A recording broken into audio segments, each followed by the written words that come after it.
GoPro hero 10-এর special এডিশনটা আমি কিনছিলাম।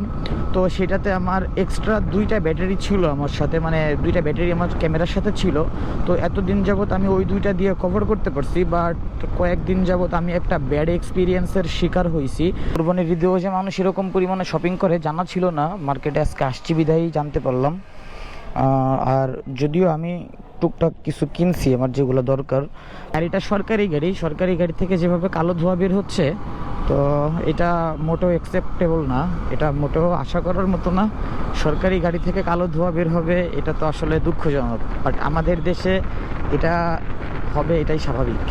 WhatsApp people, it's me Rudhan, welcome to my official YouTube channel and Facebook page. তো guys, right now আমি আছি হাতিরঝিল মধুবাগ ব্রিজের ওপর, আর আমি চলে যাচ্ছি বসুন্ধরা সিটিতে। আর এখন ঘড়িতে সময় বাজতেছে ঠিক 6টা 36। বসুন্ধরা সিটিতে যাওয়ার একটা অন্যতম কারণ হচ্ছে টেলিসিনের আমি ব্যাটারি কিনবো আজকে কয়েকটা, বিকজ আপনারা সবাই জানেন যে আমি গোপ্রো হিরো 10 দিয়ে ভিডিও করি। গোপ্রো হিরো 10-এর স্পেশাল এডিশনটা আমি কিনছিলাম। তো সেটাতে আমার এক্সট্রা 2টা ব্যাটারি ছিল আমার সাথে, মানে 2টা ব্যাটারি আমার ক্যামেরার সাথে ছিল। তো এতদিন যাবত আমি ওই 2টা দিয়ে কভার করতে পারছি, বাট কয়েকদিন যাবত আমি একটা ব্যাড এক্সপিরিয়েন্সের শিকার হয়েছি। তো সেটা নিয়ে আমি আলাদা একটা ভিডিও করব। তো আগে আমি আমার টেলিসিনের ব্যাটারিটা কিনি, তারপরে আমি আপনাদের সাথে আরেকটা ভিডিও করে সেই জিনিসটা শেয়ার করব। মোটো ব্লগ যারা করে তাদের আসলে ব্যাটারির খুব প্রয়োজন হয়, মানে একটা ব্যাটারিতে অলমোস্ট প্রায় 45 বা 40 মিনিট ভিডিও করা যায়। দ্যাটস ওয়াই অনেক টাইমে পুরো ভিডিও বা পুরো একটা ট্যুরের ভিডিও কভার করা পসিবল হয় না। তার জন্য আমিও চাচ্ছি এক্সট্রা আরও 3টা ব্যাটারি আমি নিয়ে নেই। আর আমার যে একটা ব্যাটারি আছে, একটা ব্যাটারি অলরেডি ফুল হয়ে গেছে, তো ওইটা আসলে ক্যামেরার মধ্যে ঢুকানো যায় না। ঢুকাইতে গেলেও বা ঢুকাইলেও বের করতে খুবই অসুবিধা হইতেছে আমার। আর রাস্তায় তো প্রচুর জ্যাম দেখা যাইতেছে। এখন জ্যাম হওয়াটা স্বাভাবিক, বিকজ আমরা যে সবাই জানি যে আগামী সপ্তাহের সোমবারে ঈদুল আজহা অনুষ্ঠিত হবে। আর সব জায়গায় কি গরুর হাট বসছে সব জায়গাতেই। তবে আমি এখনও গরুর হাটে যেতে পারলাম না, আমার কি পোড়া কপাল। আসলে গরুর হাটে আমার যাওয়া হয় নাই এখনও। সবাই কম বেশি যাইতেছে, আর গরুও উঠে গেছে, অনেক দূর দূরান্ত থেকে গরু আসছে। জ্যামে এখানে আমার বেশ কিছুক্ষণ ওয়েট করতে হবে। আর অনেক দিন পরে আমি ভিডিও করতেছি আজকে, তো ভাবলাম যেহেতু আমি ব্যাটারি আনতে যাইতেছি, তো একটা ভিডিও করেই ফেলি, একটা ভিডিও করা যায়। তবে এই ব্যাটারি নিয়ে, ইভেন আমার গোপ্রোর যে স্টক ব্যাটারি ছিল ওই ব্যাটারি নিয়েও আমি আপনাদের সাথে আলাদা একটা ভিডিও শেয়ার করব ইনশাল্লাহ। প্রায় 7টা বাজে, আর এখন আসলাম বসুন্ধরার পার্কিংয়ে মাত্র। মানে রাস্তায় কি পরিমাণে জ্যাম ছিল তাহলে বুঝে নিয়েন। এই হচ্ছে মার্কেটের অবস্থা। আমি ঢুকেই তো অবাক হয়ে গেলাম যে এত মানুষ যেভাবে আমার দেখতে হবে আমি আসলে ভাবি নাই যে কোরবানির ঈদের টাইমেও যে মার্কেটে এত পরিমাণে মানুষ এসে শপিং করার জন্য। হয়তোবা আমি যেরকম আমার প্রয়োজনে আসছি, অন্যান্য মানুষও আসছে তার প্রয়োজন মেটাইতে। আর বিশেষ করে একটা জিনিস দেখলাম যে ফোনের দোকানগুলোতে একটু বেশি ভিড়, হয়তো ঈদ উপলক্ষে মানুষ একটু ফোন টোন বেশিই কিনবে। 10 years later. অবশেষে বসুন্ধরা থেকে বের হয়ে আসলাম, কারণ ভিতরে ভিডিও করতে পারি নাই, এত পরিমাণে ভিড়। আর এই কোরবানির ঈদেও যে মানুষ এরকম পরিমাণে শপিং করে জানা ছিল না, মার্কেটে আজকে আসছি বিধায়ই জানতে পারলাম। আর যদিও আমি টুকটাক কিছু কিনছি আমার যেগুলো দরকার। আর মেন যে জিনিসটা ছিল সেটা হচ্ছে এই যে আমি নিউ ক্যামেরা ওয়ার্ল্ড থেকেই সবসময় আমার যেসব প্রোডাক্টগুলো দরকার হয় বা যেসব অ্যাক্সেসরিজগুলো দরকার হয় আমি সব কিছুই আমি নিউ ক্যামেরা ওয়ার্ল্ড থেকেই নিই।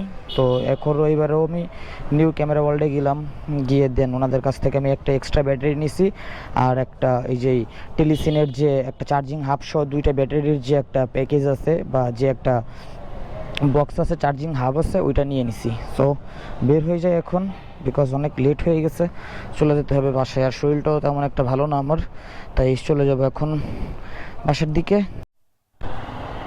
যাক, বের হয়ে আসলাম বসুন্ধরার পার্কিং থেকে। তো যেটা বলতেছিলাম যে এত পরিমাণে মানুষ শপিং করতে আসছে, মানে কোরবানির ঈদে মানুষ যে এরকমভাবে শপিং করে আমার জানা ছিল না। মানে ভরপুর মানুষ, মানে যার যে জিনিস প্রয়োজন সবাই চলে আসতেছে।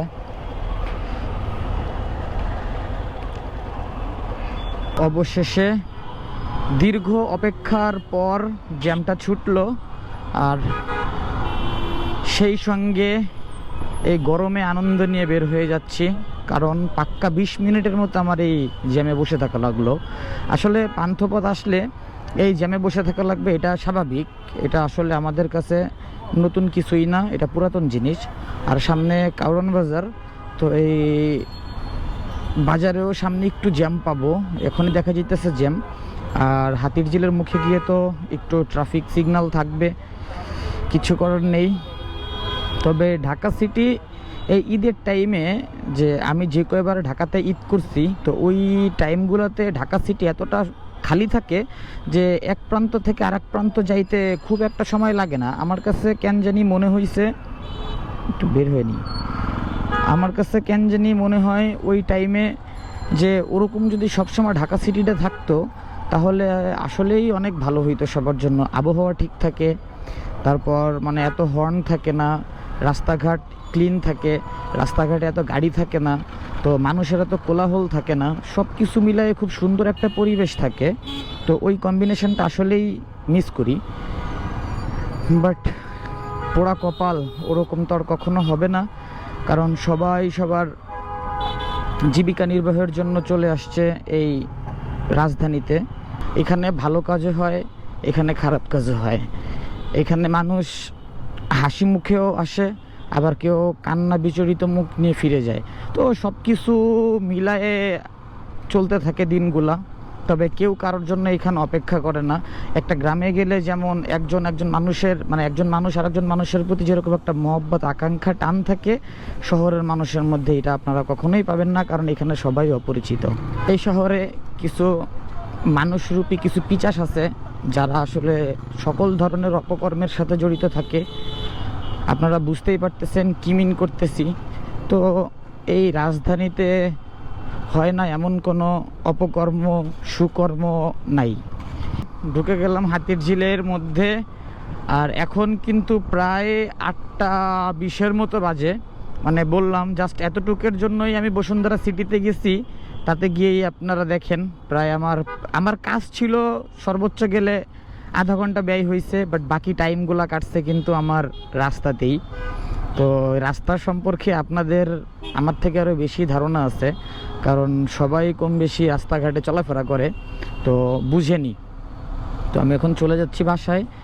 তো এখন আর ভিডিও লং করব না, তো চলে যাচ্ছি বাসায়। চলে যাচ্ছি তো চলে যাচ্ছি না, আবার আপনাদের মাঝে ফিরে আসব। এখানে কি হয়েছে? ও, এমনভাবে লোকজন কথা বলতেছে, আমি মনে করছি এখানে হয়তো কোনো গ্যাঞ্জাম হয়েছে। তো যাই হোক, ভালো থাকবেন সবাই, সুস্থ থাকবেন। দেখা হবে আপনাদের সাথে আবার আমার নেক্সট কোনো ভিডিওতে ইনশাল্লাহ। আল্লাহ হাফেজ, আসসালামু আলাইকুম। আর গাড়িটা সরকারি গাড়ি থেকে যেভাবে কালো ধোঁয়া বের হচ্ছে, তো এটা মোটেও অ্যাকসেপ্টেবল না, এটা মোটেও আশা করার মতো না। সরকারি গাড়ি থেকে কালো ধোঁয়া বের হবে, এটা তো আসলে দুঃখজনক, বাট আমাদের দেশে এটা হবে, এটাই স্বাভাবিক।